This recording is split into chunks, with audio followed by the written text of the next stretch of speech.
I do want to know. Would you be willing to tell me your story? You got about 3 hours. Whatever we need.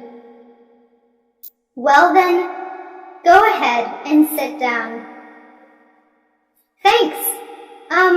Let's see. Well, first I'd like to ask you.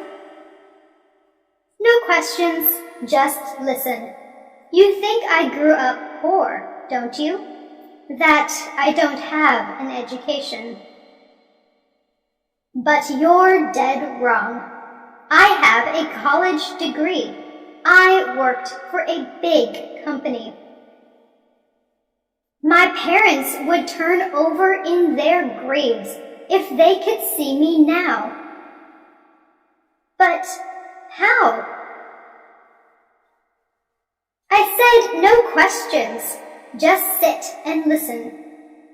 In the beginning, I got up at 5 a.m. every day and was at work by 7. And I stayed at the office till 8 in the evening. 13 hours! That was the only way I could keep up with all the work.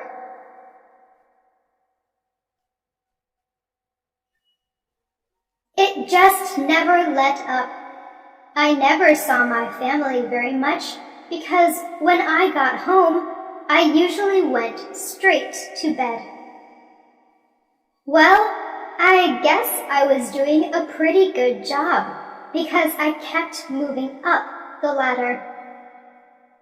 I became a manager and got more money, but I also had to work even more hours and weekends too.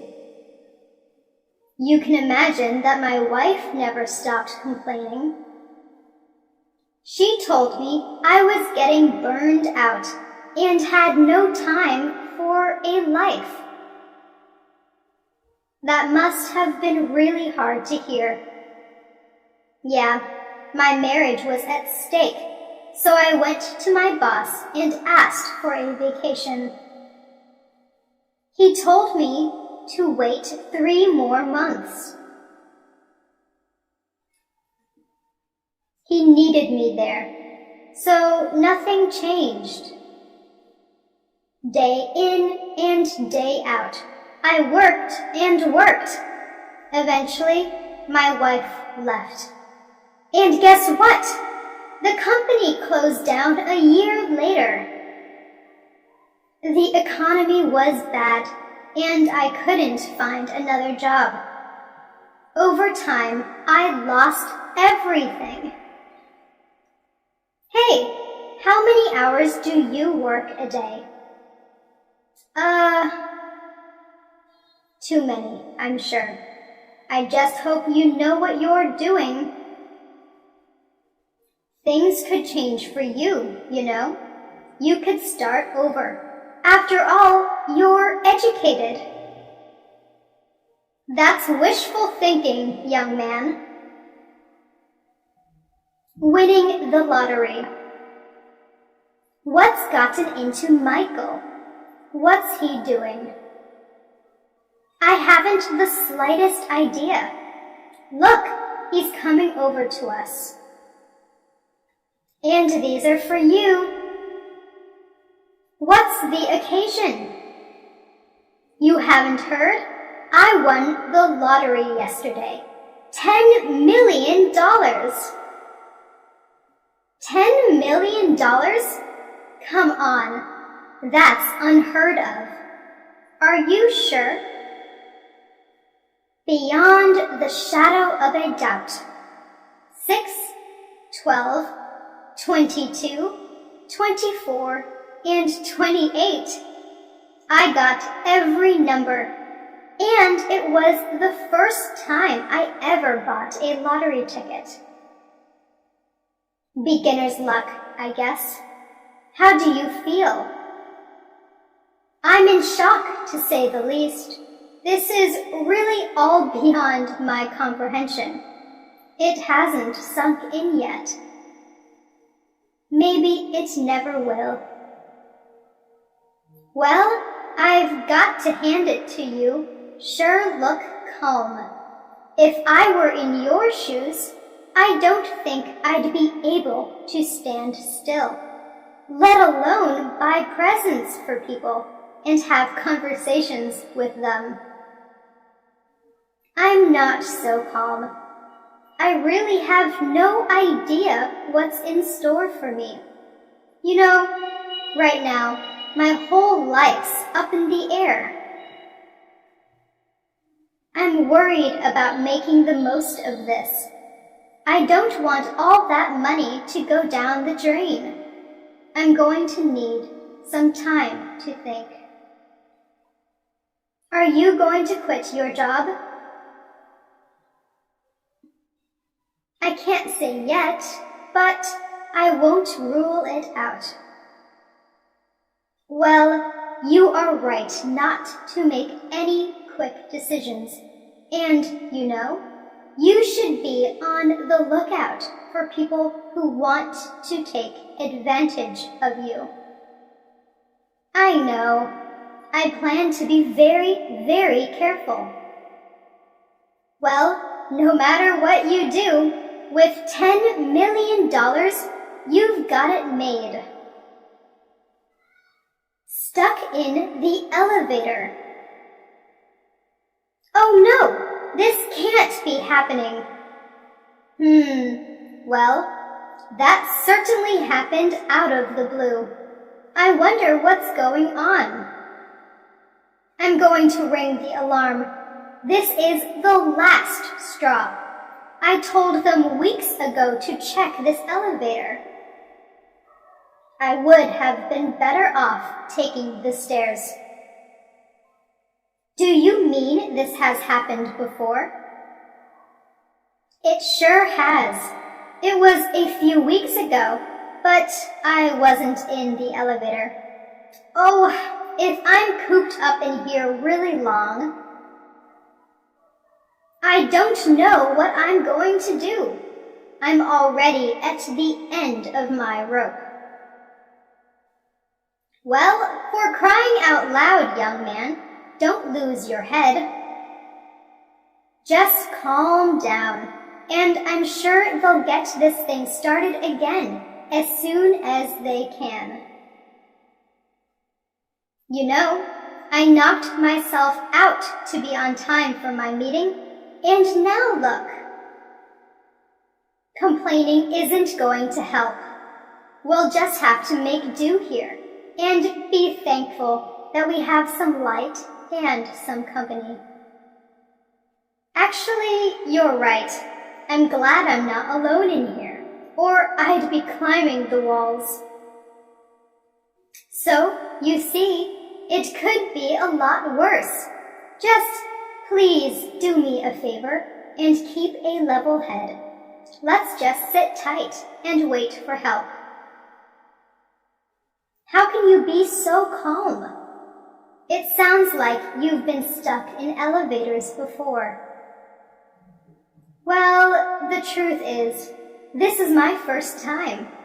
But why should I panic? What good would it do?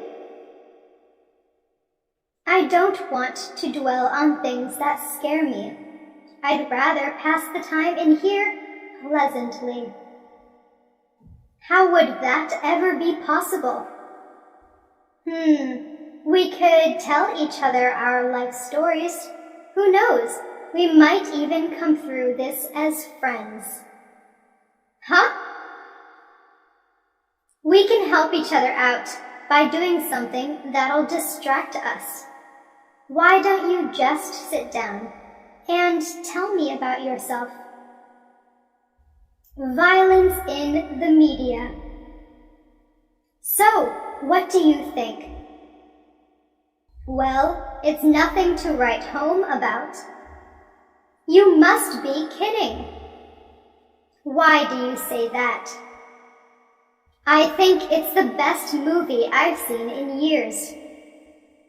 With all that violence? It wasn't so violent. It certainly was. There was blood in practically every scene, and sometimes the violence had no bearing on the story. It was just put in for audiences who liked to see blood. I don't know how they can get away with showing so much detail.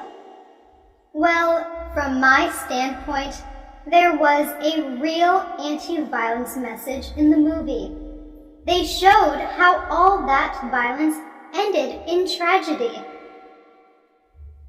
But that's no excuse for being so graphic. Why did they have so many scenes with all that suffering? Because it was an important part of the story. Sorry, but that argument just doesn't hold water. You could cut some of those scenes out and still have your story. And as far as sending an anti-violence message, you can do that without making the audiences sick. Now you're just blowing this whole thing out of proportion. Am I? Look at the crime statistics. Listen, you know this subject is a bone of contention between us. We've had heated arguments about this kind of thing before. Yes, too many. I sure hope that someday I'll get through to you. All I know is I got my money's worth tonight. Well, I'll agree that this story was engrossing, but all that blood and violence drives me up the wall. Look, now we're back where we started. Let's just agree to disagree and go get a cup of coffee. Changing time zones. Dad, what time is it? 4. 4? Who knows what time that is for me?